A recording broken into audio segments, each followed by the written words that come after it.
Trânsito. Por sua definição, é considerado a utilização das vias por todos, incluindo os pedestres, veículos, animais isolados ou em grupos, conduzidos ou não, para fins de circulação, parada, estacionamento e operação de carga ou descarga. Então, trânsito é basicamente isso daqui. Os três elementos que compõem o trânsito são o ser humano, o veículo e a via. Legislação de trânsito. São as normas e leis, incluindo decretos, resoluções e portarias, que submetem e orientam as regras que envolvem o trânsito a todos os usuários de forma igual aos olhos da lei. Então, a lei é igual para todos. No trânsito não será diferente. O Sistema Nacional de Trânsito, a abreviação é SNT. Essa sigla SNT dificilmente cairá em prova, tá? Mas é bem interessante, bem importante que você entenda e decore isso daqui. Então, SNT, que é o Sistema Nacional de Trânsito, é o conjunto de órgãos e entidades da União, né, do país, União no âmbito federal, do país, União é Brasil, dos estados, Rio de Janeiro, Minas, São Paulo e por aí vai, e do Distrito Federal, no caso Brasília, e dos municípios, que tem por finalidade o exercício das atividades de planejamento, administração, normatização, pesquisa, registro, licenciamento de veículos, né? Formação de condutores, habilitação e reciclagem de condutores também.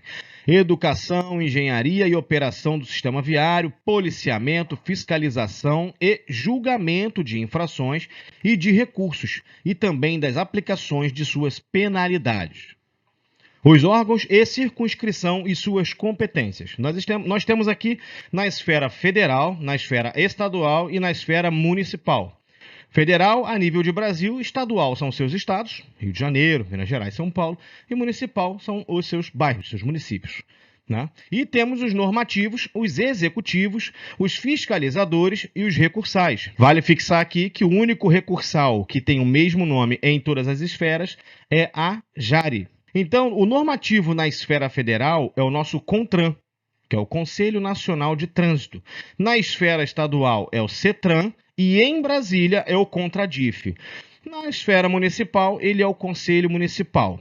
Os executivos têm o DENATRAN, Departamento Nacional de Trânsito, o DETRAN no Estado, Departamento Estadual de Trânsito, e o Departamento Municipal no Trânsito. A mesma coisa nos executivos rodoviários, que é o DENIT e a ANTT, o DER, que é o Departamento de Estradas e Rodagens, e a Prefeitura Municipal. A fiscalizadores, nós temos a Polícia Rodoviária Federal na esfera federal, a Polícia Militar na esfera estadual e o Agente Municipal de Trânsito. Já os recursais, eles são a JARE, Junta Administrativa de Recursos Infracionários. E os executivos rodoviários aqui, que eu havia esquecido, DENIT, é o nosso Departamento Nacional de Infraestrutura e Transportes, tá? Os normativos, eles criam as leis, os executivos, eles executam as leis criadas pelo normativo, e os fiscalizadores, obviamente, fiscalizam as leis que foram executadas pelo executivo e criadas pelo normativo. Vocês conseguindo entender? Um cria, o outro executa, o outro fiscaliza. E o recursal lá embaixo é o que te dá direito à plena defesa sobre qualquer situação, basta que você entre com recurso, mas também tem prazo para isso. Os órgãos normativos são aqueles que criam as normas, as leis de trânsito, e eles podem ser nas esferas federais e estaduais. O CONTRAN é o nosso Conselho Nacional de Trânsito, é o órgão coordenador, normativo e consultivo máximo, então todos estão abaixo do CONTRAN, na esfera federal, no nível de Brasil. Da Política Nacional de Trânsito, responsável pela regulamentação do Código de Trânsito Brasileiro, nosso famoso CTB, que foi criado em 23 de setembro de 1997. O CETRAN, que é o Conselho Estadual de Trânsito, ele é o órgão normativo na esfera estadual, consultivo e coordenador do SNT. Ele é a mesma coisa que o CONTRAN, só que na esfera estadual. E cada estado do Brasil possui o seu conselho, e a sede de cada conselho é a capital do respectivo estado. O CONTRADIF é o Conselho de Trânsito do Distrito Federal e é o órgão brasileiro normativo máximo consultivo e coordenador do SNT, com a atuação apenas no Distrito Federal, apenas em Brasília. Tem as mesmas competências dos CETRANS, que é o Conselho Estadual de Trânsito, limitadas apenas, porém, ao Distrito Federal, apenas a Brasília.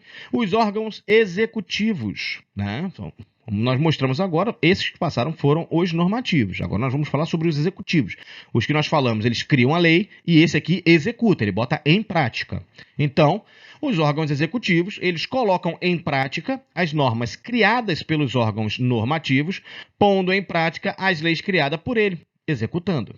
O DENATRAN, que é o Departamento Nacional de Trânsito, ele é o executivo máximo na esfera federal e tem como objetivo principal fiscalizar e fazer cumprir a legislação de trânsito e a execução das leis estabelecidas pelo CONTRAN, pelo Conselho Nacional de Trânsito. Além disso, o departamento possui a atribuição de supervisionar e coordenar os órgãos responsáveis pelo controle e também pela fiscalização da execução da Política Nacional de Trânsito. A sua sede é em Brasília. Não precisa de decorar o que cada órgão desse daqui faz ou representa. Basta que você entenda para que ele existe, para que ele serve. Tá? Normativo, cria as leis. Executivo, você aplica as leis. Os fiscalizadores, fiscaliza as leis aplicadas pelo executivo. Então você só precisa de saber o que cada um faz e em qual esfera ele faz. O que ele faz, propriamente dito, não é necessário você pegar isso daqui por conta de que nunca vi cair em prova. O DETRAN, que é o executivo na esfera estadual, são responsáveis por fiscalizar o trânsito de veículos terrestres em suas respectivas jurisdições, assim como a execução da vistoria veicular. Então, o DETRAN é responsável por fiscalizar o trânsito dos veículos na sua respectiva jurisdição e também pela vistoria, né, anual, licenciamento anual. Entre suas atribuições estão a determinação das normas para formação. Olha só, isso aqui também é competência do DETRAN, tá? Do Departamento Estadual de Trânsito.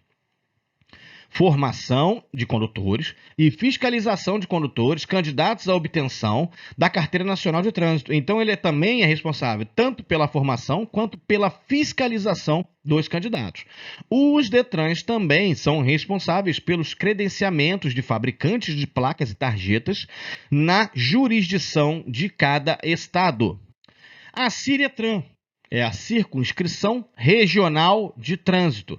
É o órgão DETRAN, é o órgão do DETRAN nos municípios do interior dos estados. Então, numa cidade muito pequena, eles não implementam um DETRAN, um Departamento Estadual de Trânsito.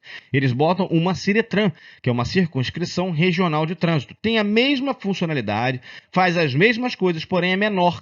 É uma repartição menor, né? Tendo a responsabilidade de exigir e impor a obediência e o devido cumprimento da legislação de trânsito no âmbito da sua jurisdição. A CIRETRAN também é responsável pela aplicação de exames médicos para testar a visão e outras coisas necessárias para o processo de habilitação e execução da vistoria veicular. Viu? É a mesma coisa que o DETRAN, porém menor, dentro de uma cidade do interior. DENIT é o nosso Departamento Nacional de Infraestrutura e Transportes, é executivo, então ele bota em prática as leis, na esfera federal. Sobre rodovias e estradas federais, é responsável pela manutenção, ampliação, construção, fiscalização e elaboração dos estudos técnicos para a resolução de problemas relacionados ao sistema federal e sendo competente até mesmo para a aplicação de multas por excesso de peso, através de redutores eletrônicos de velocidade, as lombadas eletrônicas. DER, Departamento de Estradas e Rodagens. Órgão executivo rodoviário dos estados e do Distrito Federal, com poder sobre as rodovias e as estradas estaduais de sua sede. São departamentos responsáveis pela administração de rodovias estaduais do Brasil. São subordinados, ou seja, estão abaixo dos governos estaduais de suas respectivas unidades da federação. Então, eles são subordinados ao Estado. Polícia Rodoviária Federal, né? Como todo mundo já sabe e conhece, é uma instituição policial ostensiva federal brasileira subordinada ao Ministério da Justiça e à Segurança Pública, cuja função principal é garantir a segurança nas rodovias federais, combatendo as mais variadas formas de crime nas rodovias e estradas do Brasil. E também monitora e fiscaliza o trânsito de veículos, bens e pessoas. Policial Militar Rodoviário Federal.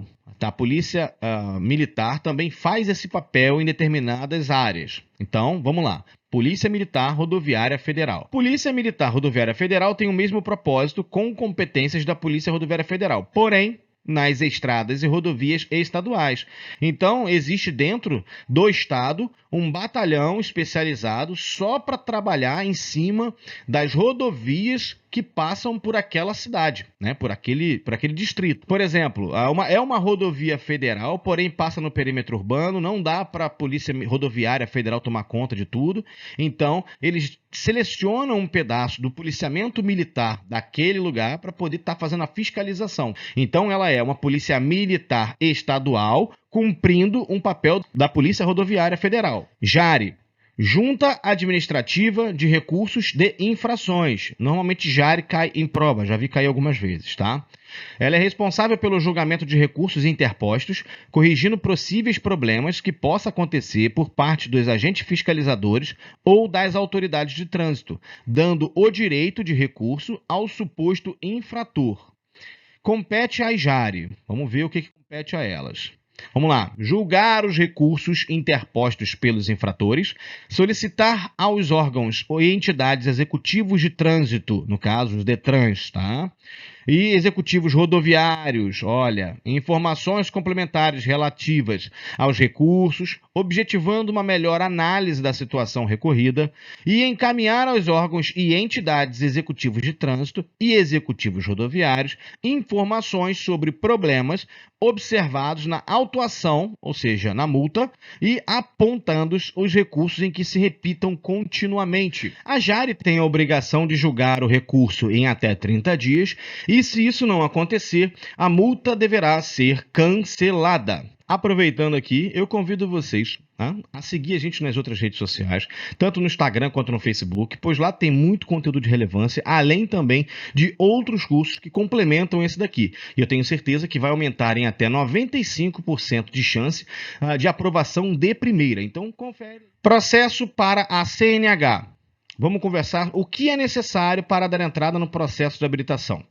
É necessário que o candidato preencha 4 pré-requisitos básicos. O primeiro deles é ser penalmente imputável, ser maior de 18 anos e poder responder criminalmente pelos seus atos. Então, ser penalmente imputável não significa ser maior de 18 anos, pois uma pessoa que possui 18 anos ou mais, porém sofre, por exemplo, de esquizofrenia ou algum problema mental, ela não pode responder pelos seus atos judicialmente. Então, automaticamente, ela não é uma pessoa penalmente imputável. Ok? Então, é ser maior de 18 anos, sim, ok, porém, ser penalmente imputável. No mínimo, saber ler e escrever, nunca vi, e acredito que nunca vai acontecer, né, de exigir grau de escolaridade para dar entrada no processo de habilitação, tendo em vista que o Brasil, socialmente falando, ele é muito desigual, então as oportunidades não são iguais para todos. Mas a pessoa precisa saber, no mínimo, ler e escrever por uma questão óbvia. Ela será submetida a um curso teórico, técnico, né? E também haverá placas onde ela precisará ler. Então, o mínimo é saber ler e escrever. Não é necessário comprovar grau de escolaridade. 3. Possuir documentos de identificação com foto, como uma identidade, um passaporte ou a carteira de trabalho, e que esteja dentro do prazo de validade. E possuir CPF, cadastro de pessoa física. Visto esses requisitos acima, será solicitado a abertura do processo da sua CNH. Então, é só esses 4 itens aqui para você poder dar entrada no teu processo de habilitação. A abertura do processo deverá ser realizada junto ao órgão ou à entidade executiva de trânsito de cada estado. É o DETRAN, Departamento Estadual de Trânsito, ou do Distrito Federal mais próximo do seu domicílio. E seus dados serão armazenados e cadastrados no RENASH, que é o Registro Nacional de Condutores Habilitados. Essas informações, posteriormente, serão usadas para a confecção de sua CNH. O RENASH, que é aquele documento branco numa folha A4, né, você vai te acompanhar durante todo o processo em que você estiver dentro da autoescola, e ao término do processo, ele volta para o Detran, dentro de um malote, né, quando você for aprovado na última etapa, que é a prova prática, ele volta para o Detran, lá para o Departamento Estadual de Trânsito, e dali vai ser confeccionado a sua CNH, a partir dos dados que ali estiverem. A abertura do processo. Vale lembrar que o prazo de validade do RENASH é de 12 meses, podendo variar dependendo de cada estado brasileiro. Em alguns casos, mediante o pagamento de uma taxa de reaproveitamento, será prorrogado por mais 12 meses. Aqui no Rio de Janeiro funciona assim. Você tem 12 meses de RENASH, porém, se você perder esse prazo de 12 meses por qualquer motivo, vou exemplificar aqui qualquer coisa, né? A pessoa caiu, se machucou, precisou de fazer uma cirurgia, ou uma menina engravidou e teve uma gravidez um pouco meio complicada e o médico falou para ela descansar. E isso tudo aconteceu durante o processo de habilitação. É muito injusto que você perca o seu processo, né, por conta desses prazos de 12 meses apenas. Então, em situações assim, aqui no Rio de Janeiro, você paga mais um DUDA de reaproveitamento, faz a prova teórica mais uma vez, né, não precisa fazer as aulas teóricas, só repete a prova teórica e dá continuidade no seu processo mediante o pagamento desse DUDA. E você ganha mais 12 meses. Durante o processo completo, nós temos aqui recolher a digital, a biometria, na etapa 1. Na etapa 2, tem o exame médico e o psicotécnico, né, que é uma clínica conveniada ao Detran. Na etapa 3, o curso teórico, que é esse, inclusive, que vocês estão fazendo, junto com a nossa apostila. E a etapa 4 é o exame teórico, onde você tem que acertar 70% da prova. Em alguns estados são 40 questões, 30 questões, né? Mas o que importa é que são 70% da prova. A etapa 5 são as aulas práticas, né, de carro ou moto.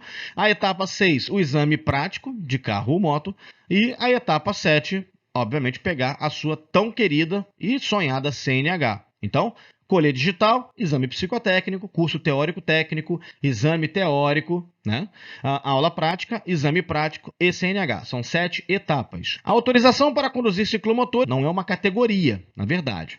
Então, preste atenção nisso daqui. De acordo com a nova resolução, durante 12 meses, a contar de setembro de 2019, quem quiser tirar a ACC, que é a nossa autorização para conduzir ciclomotor, poderá realizar as provas teóricas e práticas sem a necessidade de fazer aulas antes, tá? O documento é obrigatório para conduzir as cinquentinhas, ou ciclomotores, que é um motor de até 50 centímetros cúbicos de pressão. E se for reprovado, o candidato deverá passar pelas aulas práticas. Então, a primeira tentativa não precisa de aula. Se o candidato vier a reprovar, na próxima tentativa ele terá que passar pelas aulas práticas. Após esse período, está prevista a redução da carga horária no processo para obter a ACC. Até então, são exigidas pelo menos 20 horas práticas, né? E com a nova lei, o número será reduzido para 5 horas aulas práticas. Apenas 5 horas. Então, saiu de 20 para 5. E a lei ainda permitirá que o candidato leve o próprio ciclomotor para fazer o exame prático, tendo em vista que não há necessidade de uma autoescola ter um, né? O veículo deverá ter no máximo 5 anos de uso. Aqui nós vamos falar sobre a autorização para conduzir ciclomotor e o que é necessário para poder tirar essa autorização, conseguir essa autorização. Então, vamos lá. 20 horas aula no curso teórico, né? E 10 horas na aula na parte prática. Os valores em média R$1.000, em média, isso daí varia muito de lugar para lugar. E pode conduzir motos com potência máxima de 50 cilindradas. Eu, particularmente, o processo de você tirar uma ACC é tão caro quanto, basicamente é o mesmo valor, e o processo é tão desgastante quanto você tirar uma categoria A, né? E para você dar entrada no processo de uma ACC, por exemplo, você tem que preencher aqueles 4 pré-requisitos básicos, né? Você tem que ser maior de idade e penalmente imputável, né? Possui CPF, documento de identificação com voto normal. Então, é muito mais vantajoso você já tirar uma categoria A do que tirar uma ACC. Nós vamos falar isso mais para frente. Porque uma ACC você fica apenas limitado a um ciclomotor. E se você habilitar na categoria A, você pode dirigir, você pode pilotar, na verdade, um ciclomotor. Agora, se você tirar a ACC, né, que é para ciclomotor, você não pode pilotar uma categoria de moto. Então, já que vai gastar dinheiro com isso, ao menos que gaste de uma vez só e tire a categoria A. Bom, minha opinião, eu acho muito mais vantajoso. Uma falta eliminatória no exame de direção, né? Nós vamos falar agora sobre as faltas eliminatórias. E a primeira delas é avançar sobre o meio-fio. Tocou no meio-fio, elimina. Não colocar o veículo no balizamento em no máximo de 3 tentativas e no tempo estabelecido. Repara que ele não falou em tempo aqui, né? Pois no Rio de Janeiro são 3 minutos. Em outros estados são 4 minutos, 5 minutos, botar e tirar o carro. Aí varia de estado para estado. Você precisa de ver aonde você mora, como é que vai ser cobrado isso, né? O nosso Brasil, cada Detran, ele tem a sua regra independente do CONTRAN. Então, o CONTRAN libera para cada Detran, né, o CONTRAN é o normativo na esfera federal. Ele dá a possibilidade para cada Detran trabalhar de acordo com a sua necessidade. Então, por exemplo, aqui na área de exame no Rio de Janeiro, não é exigido ladeira. Já em Minas Gerais, já tem exigências de ladeira na prova, no exame. Então você tem que fazer um controle de pedágio. Mas por quê? Porque Minas Gerais tem muito mais ladeira do que no Rio. Então o Detran de Minas Gerais achou melhor que fosse feito dessa maneira. Então, voltando aqui, ele está falando aqui, ó, no tempo estabelecido, ele não dá o prazo. Né? Então, no Rio de Janeiro são 3 minutos. Você precisa de ver como funciona no estado onde você mora. Avançar sobre o balizamento demarcado quando estacionado o veículo na vaga. Bater na baliza, transitar na contramão de direção, invadir a pista de sentido de fluxo oposto e não completar. Isso aqui, essa quarta aqui, transitar na contramão de direção, ela remete muito à falta de prática de noção de espaço. Eu tenho muito aluno com essa dificuldade, inclusive. Não completar a realização de todas as etapas do exame. Tem aqui avançar a via preferencial também, provocar acidente durante a realização do exame, exceder a velocidade regulamentada pela via, se lá tiver 30, respeita o máximo de 30, se tiver 40, máximo de 40, por aí vai, ou cometer qualquer outra infração de trânsito de natureza gravíssima. Na falta grave de 3 pontos, até 3 pontos, inclusive, você pode perder, tá? Então, se você perder até 3 pontos, você ainda está no exame. A partir de 3 pontos, você será eliminado do exame. Então, desobedecer a sinalização da via ou do agente da autoridade de trânsito, não observar as regras de ultrapassagem ou mudança de direção, não dar a preferência de passagem ao pedestre que estiver atravessando a via transversal para onde se dirige o veículo ou quando o pedestre não haja concluído a travessia, mesmo que ocorra um sinal verde para o veículo. Né? Então, o que acontece? O ideal aqui, cara, é que você preste sempre atenção. Por quê? Vamos falar um pouquinho aqui sobre a área de exame, tendo em vista que a gente está falando sobre as faltas do dia do exame. Normalmente, né, é feito dentro de um ambiente controlado. As áreas de exame são feitas dessa forma, mas também pode variar. Aqui no Rio de Janeiro, nós temos áreas rurais, por exemplo, e áreas urbanas também. As áreas urbanas, elas são mais controladas. Já nas áreas rurais, nós temos ali cavalo, vaca, cachorro, que correm entre a pista, né? Correm entre os carros. E você precisa de estar atento a tudo que está acontecendo. Também tem muito pedestre que fica curioso, muitos candidatos que por ingenuidade ficam curiosos com o exame e ficam circulando pelo trajeto, por incrível que pareça. Então, no dia do seu exame, procure manter a calma, observar o que acontece ao seu redor, pergunte ao seu instrutor como é que deve ser feito e procure também evitar esse tipo de situação. Falta grave ainda, manter a porta do veículo aberta ou semiaberta durante o percurso da prova ou parte dele. Né? Não bater a porta direito. Não sinalizar com antecedência a manobra pretendida ou sinalizá-la incorretamente. Né? Ou não botar seta ou simplesmente botar seta para o lado errado. Não usar devidamente o cinto de segurança. Perder o controle da direção do veículo em movimento e cometer qualquer outra infração de trânsito de natureza grave. Já nas faltas médias, executar o percurso da prova no todo ou parte dele, sem estar com o freio de mão inteiramente livre. Tem que observar no painel do carro, quando você solta o freio de mão, tem uma luzinha vermelha que tem que apagar. Tá? Se você soltar, liberar todo o freio de estacionamento e aquela luz não apagar, você precisa de comunicar ao examinador que aquele carro está com problema, senão ele vai tirar ponto. Trafegar em velocidade inadequada para as condições, ou seja, está chovendo, você está andando no máximo da via ali, né? Representando de certa forma uma imprudência. Adversas do local, da circulação do veículo e do clima. Interromper o funcionamento do motor, deixar o carro morrer sem justa razão após o início da prova, fazer conversões incorretamente, fazer curvas incorretas e usar a buzina sem necessidade ou em local proibido. Desengrenar o veículo nos declives também, descer em ponto morto ou na famosa banguela. Nas faltas médias, colocar o veículo em movimento sem observar as cautelas necessárias, que é seta e olha. Usar os pedais da embreagem antes de usar o pedal de freio nas frenagens. Para você realizar uma parada é freio, embreagem e para. Tem gente que tem o péssimo hábito de pisar primeiro na embreagem e não é assim que funciona. Você vai ver isso nas aulas práticas, quando o teu instrutor estiver trabalhando essa parte prática com você. E entrar nas curvas com a engrenagem de tração do veículo em ponto neutro, né? Entrar em ponto morto. Você está vindo ali jogar um ponto morto e entrar na curva. Engrenar ou utilizar as marchas de maneira incorreta durante o percurso e cometer qualquer outra infração de trânsito de natureza média. Falta leve um ponto é provocar movimentos irregulares no veículo sem motivo justificado, que é nada mais do que balançar o carro igual uma loucura, né? Do nada você está vindo ali, de repente provoca um movimento realmente estranho. Ajustar incorretamente o banco do veículo destinado ao condutor. Não ajustar devidamente os espelhos retrovisores, que é banco-espelhos, né? E apoiar o pé no pedal da embreagem com o veículo engrenado e em movimento. Então você não pode deixar o pé descansando em cima do pedal esquerdo, pedal de embreagem. Utilizar ou interpretar incorretamente os instrumentos do painel do veículo. Tem que saber para que serve cada um deles, para cada luzinha e também cada ponteirinho daqueles ali. Tem no nosso outro curso que está sendo produzido. Por isso que eu falo para vocês, eu convido a conhecer as nossas outras redes sociais, porque nós temos aqui alguns cursos, e esses cursos são maravilhosos. Então, procura dar uma olhadinha aqui, na plataforma também está vendendo.